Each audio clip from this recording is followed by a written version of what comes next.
Miss anything from this little local boy from Starkville County. Riley has a BA from Houghton College and his Juris Doctorate from SUNY Buffalo School of Law. I served 4 terms as a member of the New York State Assembly, served as a trustee of the New York Power Authority. He served as vice president and investment advisor for the P.B. Sullivan Company for the period of time 1994 to 2001. 2001, he left the investment business and came over here to the Robert H. Jackson Center and served 5 years as the executive director.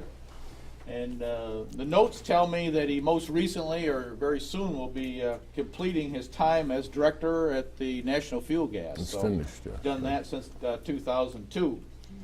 We also know that he was appointed to the American Battle Monuments Commission by both Presidents Clinton and Obama, and was a member of the original National World War II Memorial Design Committee. Of course, we're here today. As we all know, Riley is a Navy Vietnam veteran, serving as a patrol boat officer with the River Division 535 in the Mekong Delta in 1969-1970. He won the Writer's Digest Best Life Stories for this first book, Hometown Goes to War. And we're here today to learn a little more about this second book, of which most of you have underneath your arm, Backtracking in Brown Water. So, a conversation, Raleigh Kidder with Greg Peterson.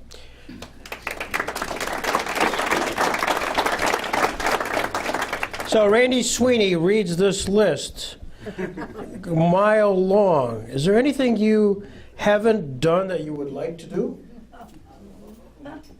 When I just left the last board meeting at National Fuel, I quoted MacArthur's speech to the Congress when he was summarily retired by President Truman, and he said, "Old soldiers never die, they just fade away." But I said to them, I can't fade away because I'm married to Jane.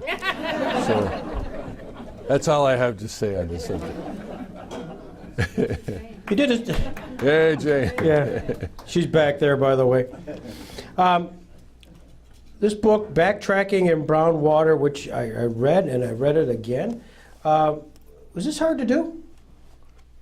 It was hard in the sense that it's not hard to write. I like to write. But it was hard to get a book done because when I got into it, there were a lot of people that needed to be interviewed, and it involved traveling to other places and interviewing them and then typing up the interviews for approval for use in the book.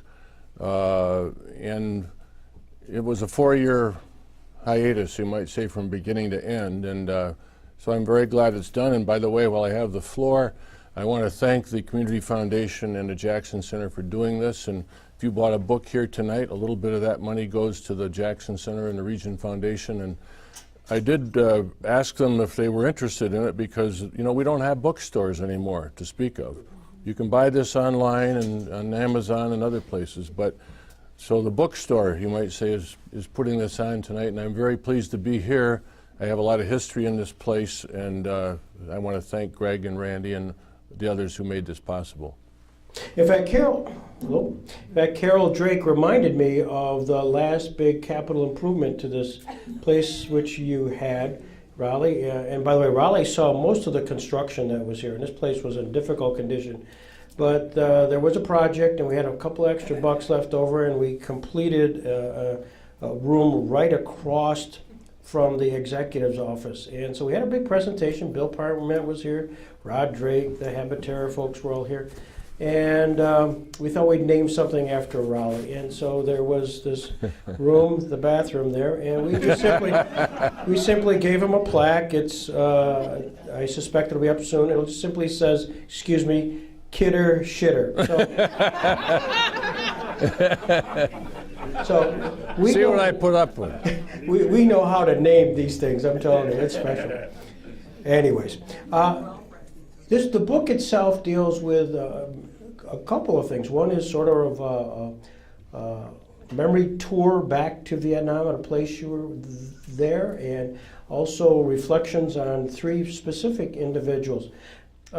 Did you sort of have this in mind when you were planning on going back to Vietnam, that this would ultimately lead into a book? And to those three individuals? Is that there? The three individuals came later in the process. When I went back to Vietnam and came back, I did write an article for Naval History Magazine, which was published in Naval History Magazine. But when I decided to take it the next step, I felt, especially in the case of one of these men that had been where I was supposed to have been the night he was killed, I wanted to meet his kids, because his kids were left basically without parents after that happened.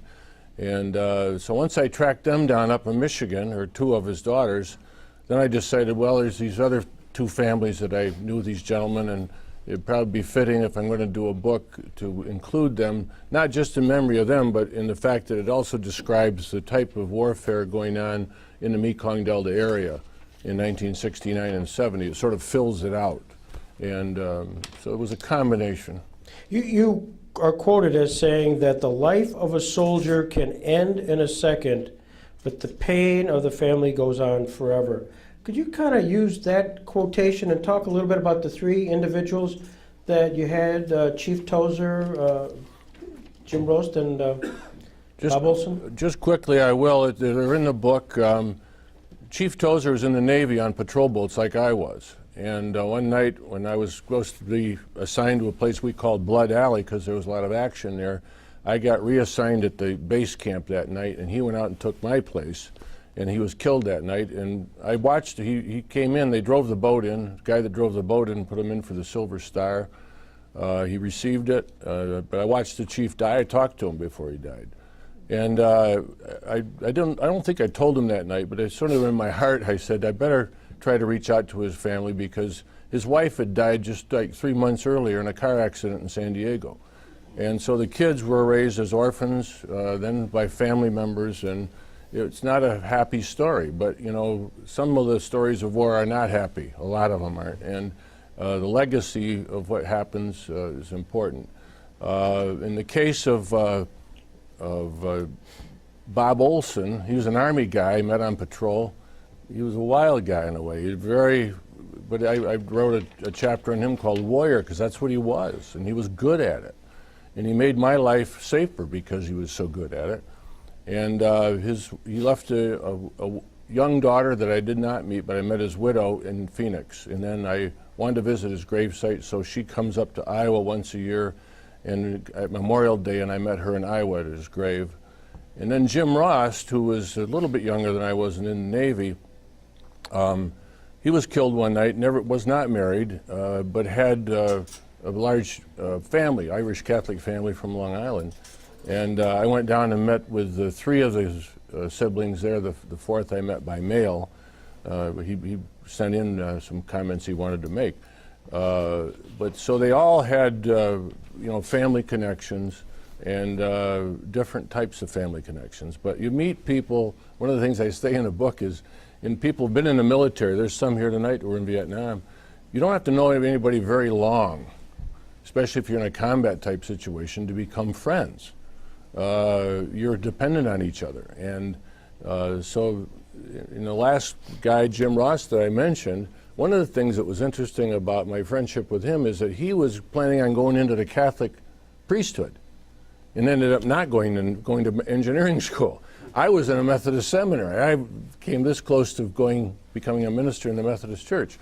So when we would get together in the beer barge to talk about the war and politics and stuff, we'd end up a lot of times speaking about theology, you know. So that was a common. Can people hear me better now? All right, sorry. It looks like it maybe needs some fine tuning.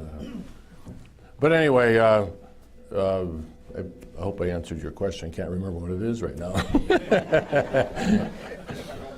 Welcome to my conversations with my wife. Sorry, Cindy. Sorry. I'll hear about that. What was your role there, Raleigh? I mean, you were there in time period-wise, 69 to 70. What was your role? The boats I was on, they were 32-foot fiberglass patrol boats, and they had a lot of firepower, machine guns and stuff. They were made for the shallow waters of Vietnam, basically to patrol those areas and open up those riverways, those waterways in Vietnam for commerce and for people to use. The Viet Cong had taxed a lot of these waterways, and basically the commerce had stopped. And then at the second operation they sent us on was to stop border infiltration in Cambodia, coming in from Cambodia. And so we were on a canal that was just a kilometer. In some places it was the border, but it was just a kilometer from Cambodia. And at night, the enemy would try to come in. We were supposed to stop them. And we set up ambush sites basically along the Cambodian border.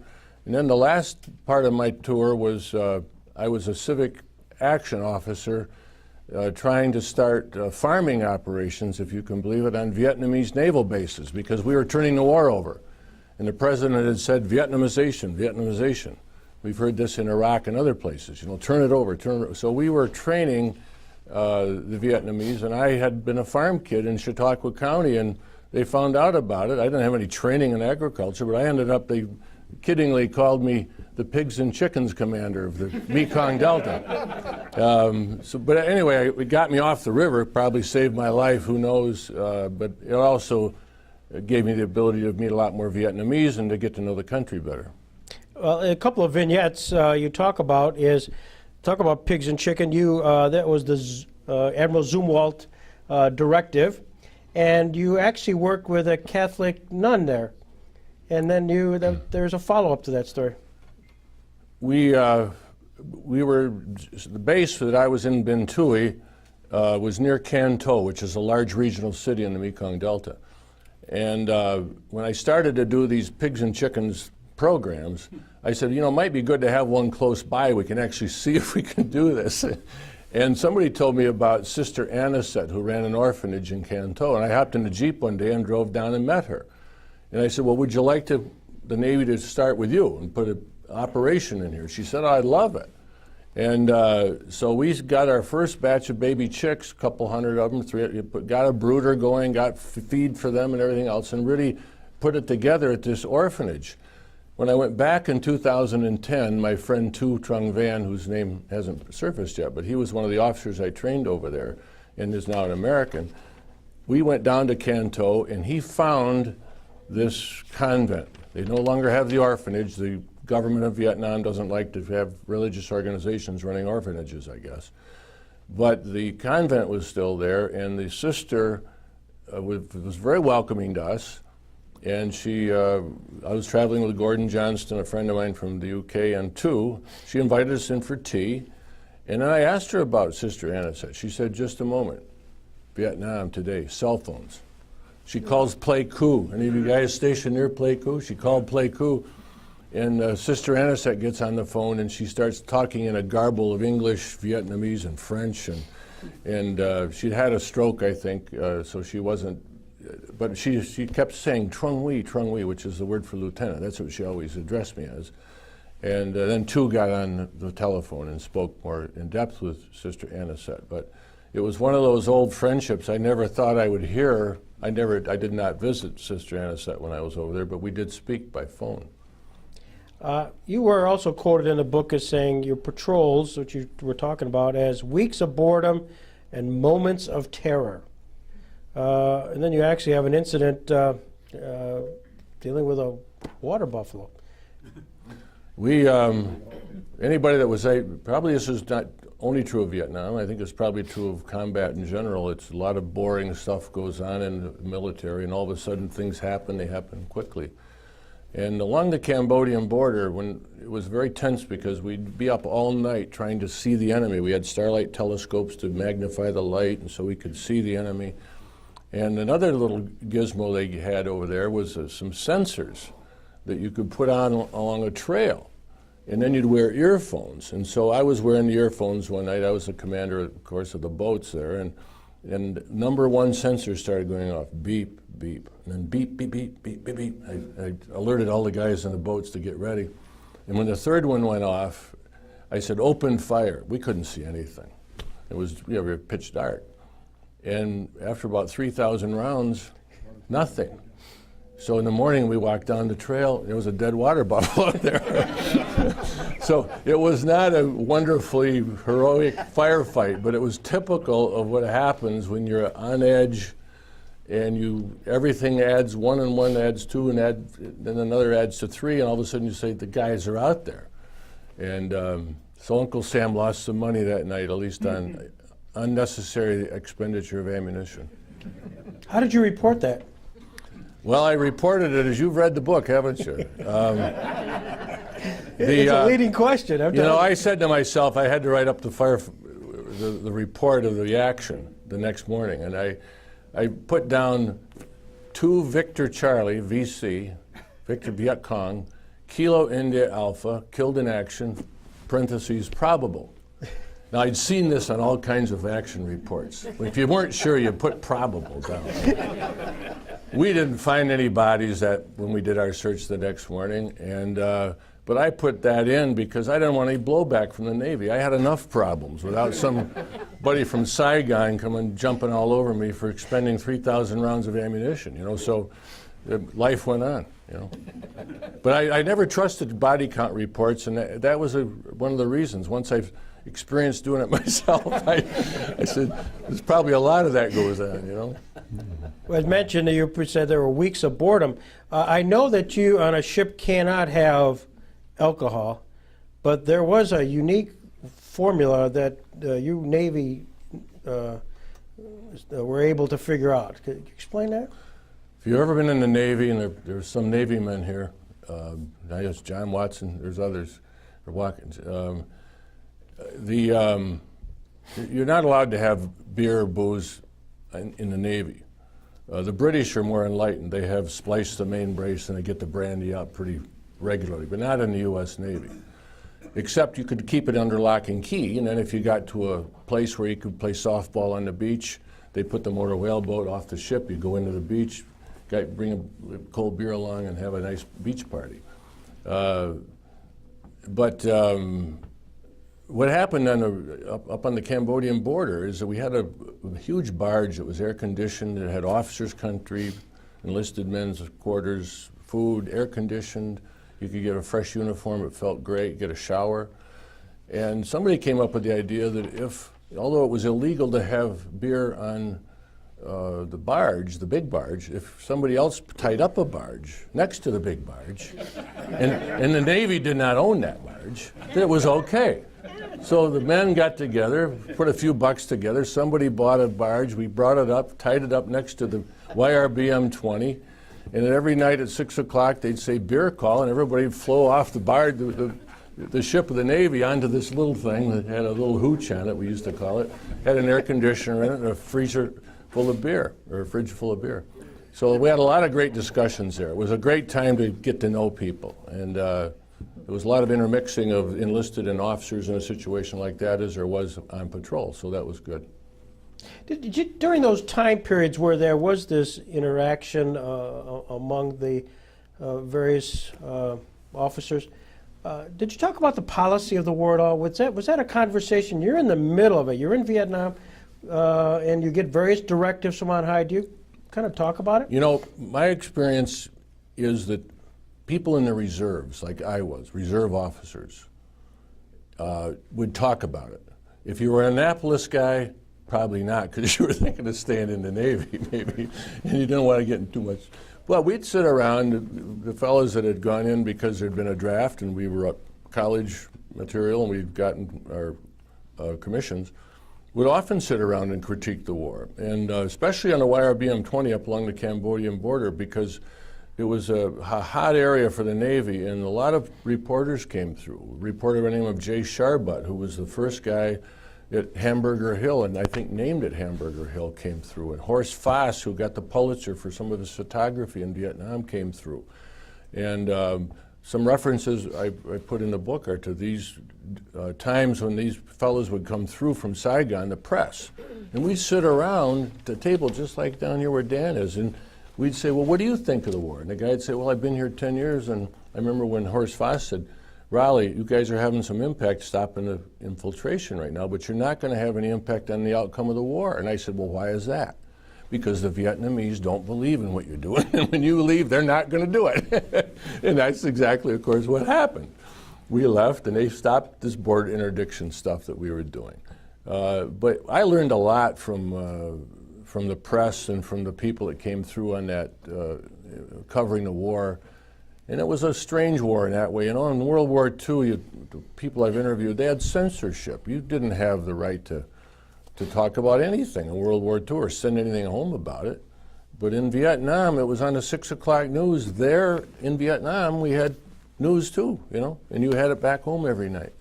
And so it was a much more give and take, you know, about the war, including the politics of it. Talk about the news. You had a radio program, and everybody's seen that famous movie when Robin Williams goes, "Good morning, Vietnam." You had a similar guy in your world.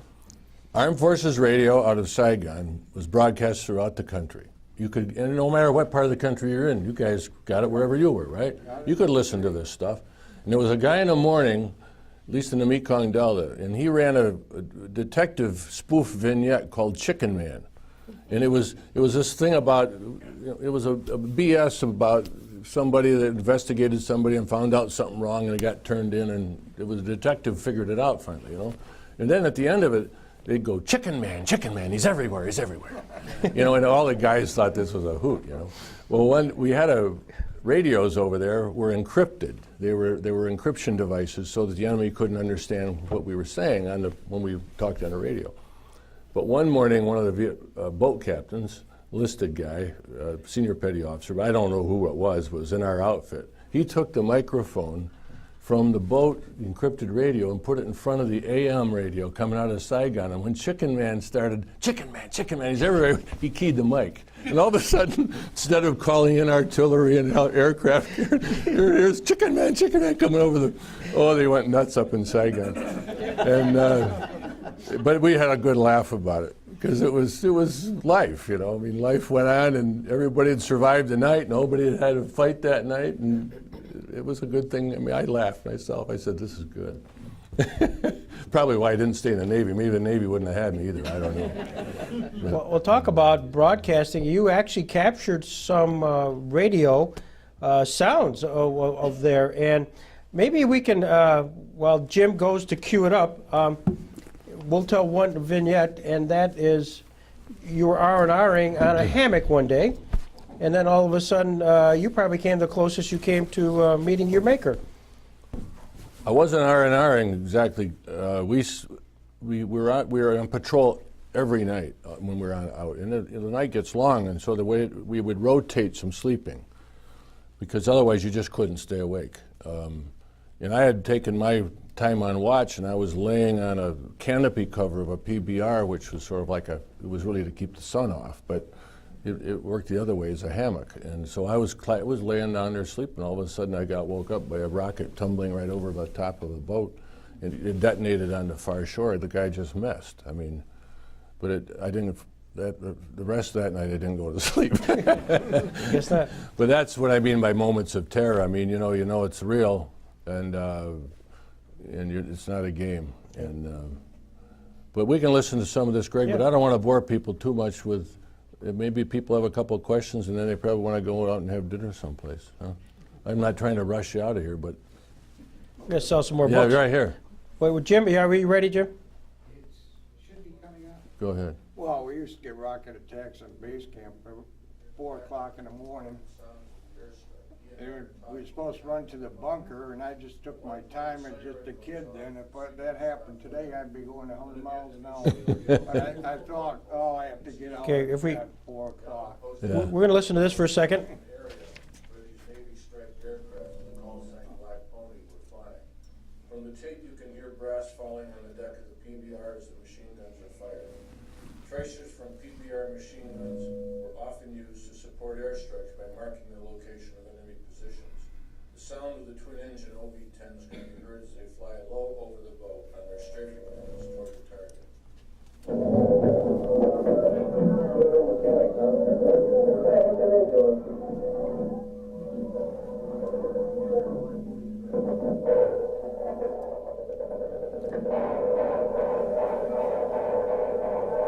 We're talking about it the night after, so you can hear us talking. This is we're reflecting on it here the next day.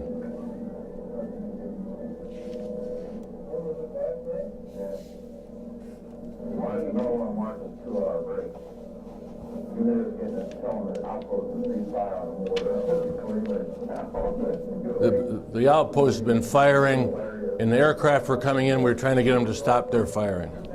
We marked the target with our guns, but the nearby outpost wasn't supposed to be shooting.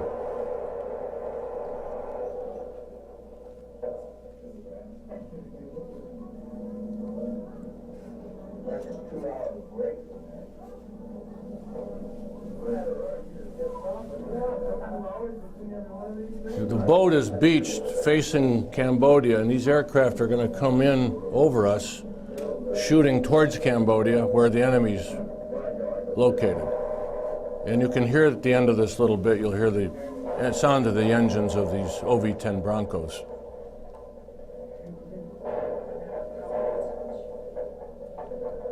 That's brass falling on the boat deck.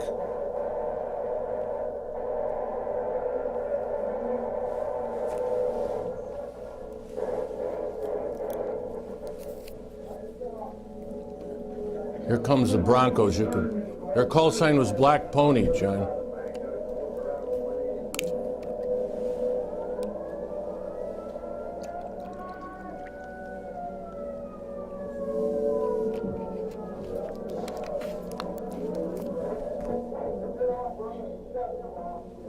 That's enough. We were training Vietnamese, so you can hear them talking. We're trying to communicate together with them. We usually,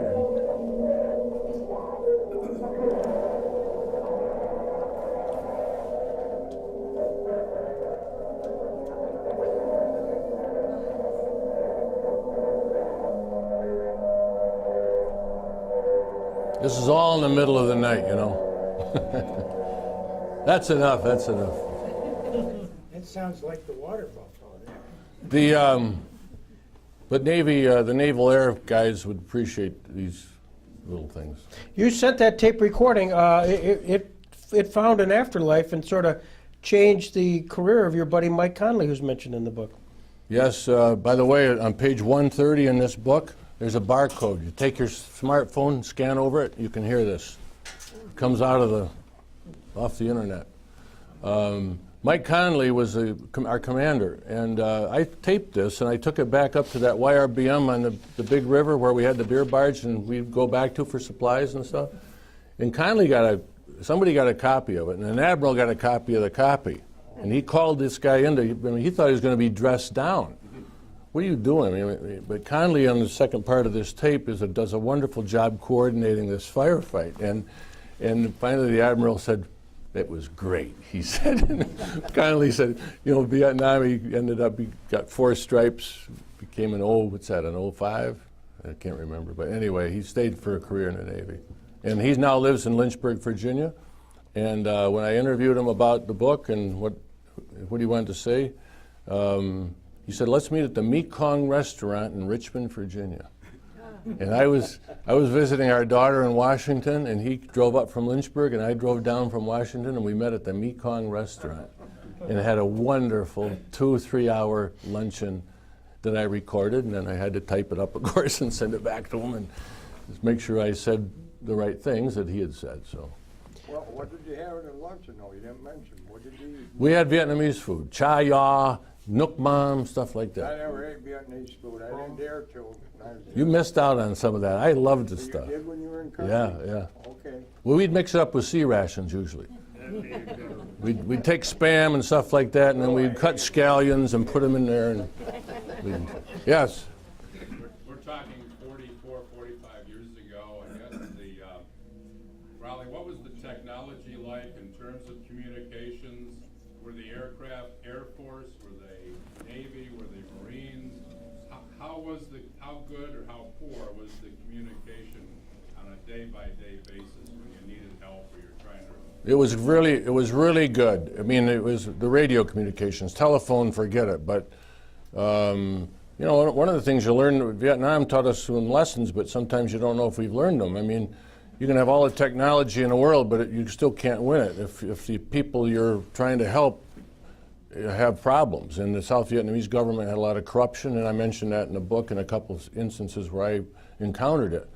But in terms of the technology and the communications, we usually worked with Navy Air in this part of the country because there were ships in the Gulf of Thailand where these guys were based, these helicopters, and these OV-10 Broncos were based at an Air Force base in the middle of the Mekong Delta. So mainly the air support we had was Navy. But we could call in, the one time we always got involved with Army Air was when there was casualties, because they ran the hospitals called dust-offs. And they would come in with their helicopters to take the wounded out.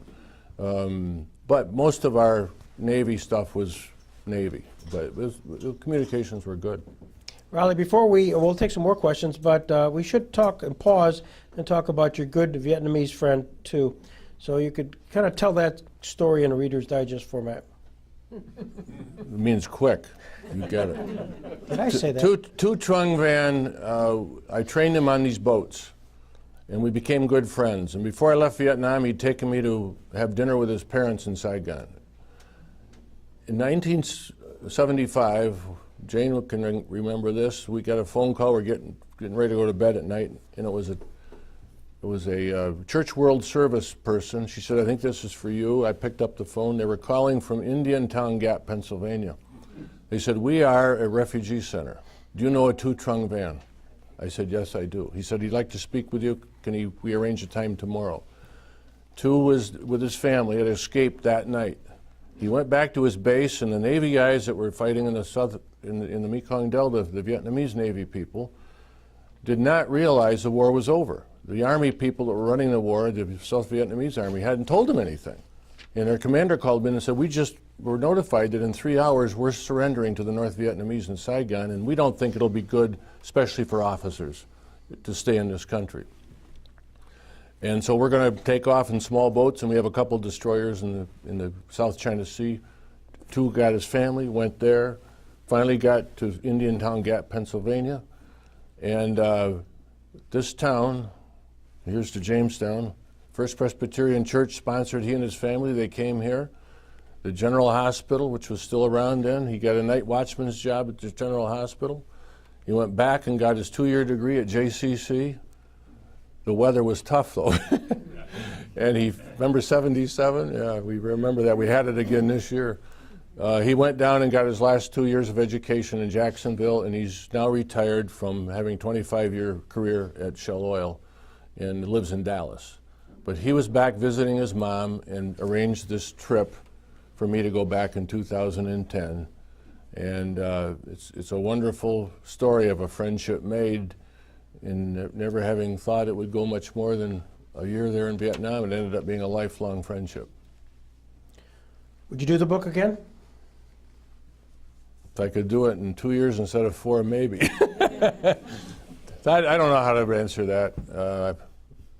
I guess I would do it again. The one thing I would just say that the families of these 3 guys that were killed that I write about have sent some wonderful testaments to appreciating the fact that this is recorded, what their next of kin were doing before they were killed in Vietnam, and the life that they had just before they were killed. And so I've appreciated those letters. And it sounded, I mean, the book, I highly recommend. You will enjoy reading because it's a terrific odyssey. It's Raleigh's story, and it's also a very spiritual story. And you quoted as saying, death is a great mystery, but its presence gives a new dimension to life. Life is so temporary, yet at the same time so eternal. I mean, that's pretty profound stuff, Raleigh Kidder. Sounds like an ex-seminarian, doesn't it? Yeah. I end the book with a chapter called Requiem. And how was I going to end this story? I went and visited the graves of each of these guys. And they're buried near their hometowns. And then I've been in Washington quite a bit with the things I do, and so I took pictures of the name on the wall, Vietnam Wall, and I put them in 3 different sections. And I said, well, what am I going to write about now that I've figured out this is what I want to do? And then I remembered when I sang in the church choir, and I called Marilee Schmidt, who was our choir director. I said, Marilee, what about that Mozart Requiem? Oh, yeah, it's a great, I said, I remember singing that. And she said, well, you can go online and get the words for it. So I incorporated Mozart's Requiem in the last chapter to sort of wrap it up, I guess you might say. So, but thank you for reminding me of that side of things. Yeah. Nancy? Really, I got 3 little questions. Did you keep a journal, or I haven't read the book yet, or is it present day interview kind of thing? Did you, while you were over there, were you keeping a diary or a journal? I did keep a diary, yeah. Okay. And, you know, we had a mutual friend who said to me a long, long time ago, and I just don't know how you would answer this, but Bill Hoyt said he always wished he'd been in a war. And I know you don't glamorize war, I'm sure, in this. It's about remembering people who didn't make it back. But, I mean, how do you respond to something like that? That they've been left out of something that... Hoyt expressed those opinions to me. This is a former assemblyman and common friend between Nancy and me. You know, one of the reasons I volunteered to go to Vietnam, I wasn't sent there, I volunteered to go. The Navy, I had a nice job in the Navy as an operations officer on a minesweeper. I had a Japanese girlfriend, she's in the book, ha! Anyway, Jane had to sign off on that. No, but I was thinking of getting into government. I'd worked for the Democratic Party in Indiana before I went in the Navy. And I was thinking, you know, if I'm going to get into government and politics, I probably ought to go over there, because even though our ship had been in and out of ports along the coast of Vietnam, it's not like being in the country. I mean, we called it in country. There's a big difference between being in country and not being in country when it came to Vietnam. So I volunteered to go. And part of it was because I was thinking of getting into government. That was my third question, is that you decided while you were over there that you were going to run for the state legislature. Yeah. And so you sort of started to answer that question. That's an unusual behavior, but it must have been prompted by something before you ever went over. Well, before I went to Vietnam, and I'd been in the Navy a couple of years, I came home on leave, and I went down to the Post-Journal. I researched the Board of Elections stuff on election night. And I was a Democrat. I said, well, the Democrats have never gotten elected into anything around Chautauqua County. I said, well, and, but I said, maybe the Assembly, because the Dunkirk and Jamestown were together in the Assembly District, and I said, maybe there'd be a shot. And I stopped up to the City Hall to see our new mayor, but a young guy, my name was Stan Lundeen. I said, you know, if you're looking for a sacrificial lamb candidate, I won't be doing anything else when I come out of the Navy in July of 1970. I would run for something like that if you needed me. So he sent me a letter asking me if I would run. Nobody wanted to run. Then there was a postal strike. You may have forgotten that in 1970. The post office went on strike. I couldn't send any mail back. So I called on the phones one night, midnight's the only time they worked, to Camaran Bay Naval Communications Station. Guy answered the phone. I'd been on minesweepers with him in Japan. Serendipity, Peterson. Serendipity. He said, I'll send a telegram. So we'll run, more to follow later after the strike, Raleigh. And so I basically ran a political, then if somebody decided to run in a Democratic primary against me. Now, why in a seat that the Democrats hadn't won in 100 years, somebody wanted to run against me?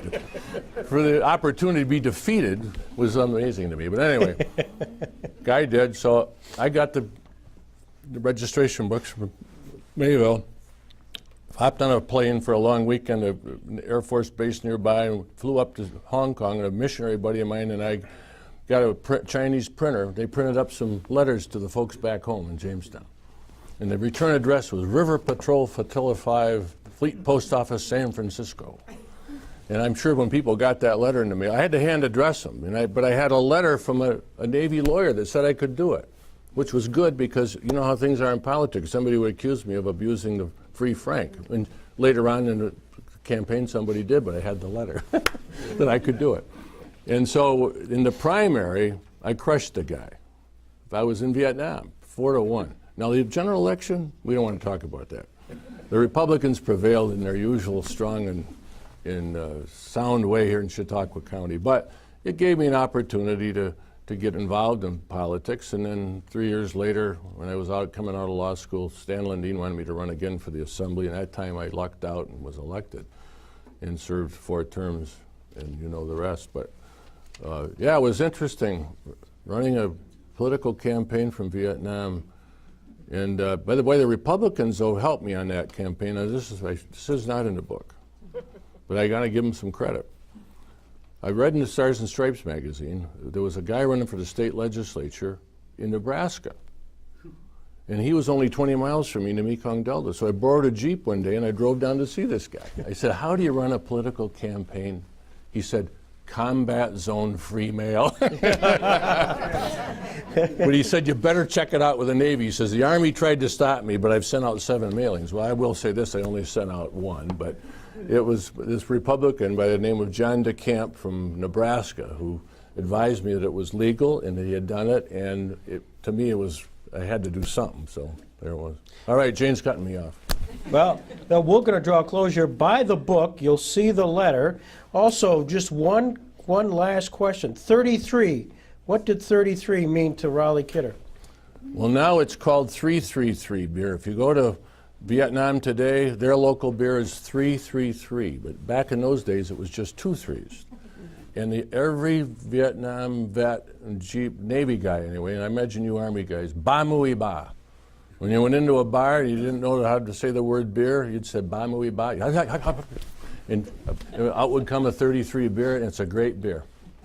So I highly recommend it. And this is my 33, and I here salute Raleigh Kidder. All right. Here. Thank you for coming. Thanks. Thanks for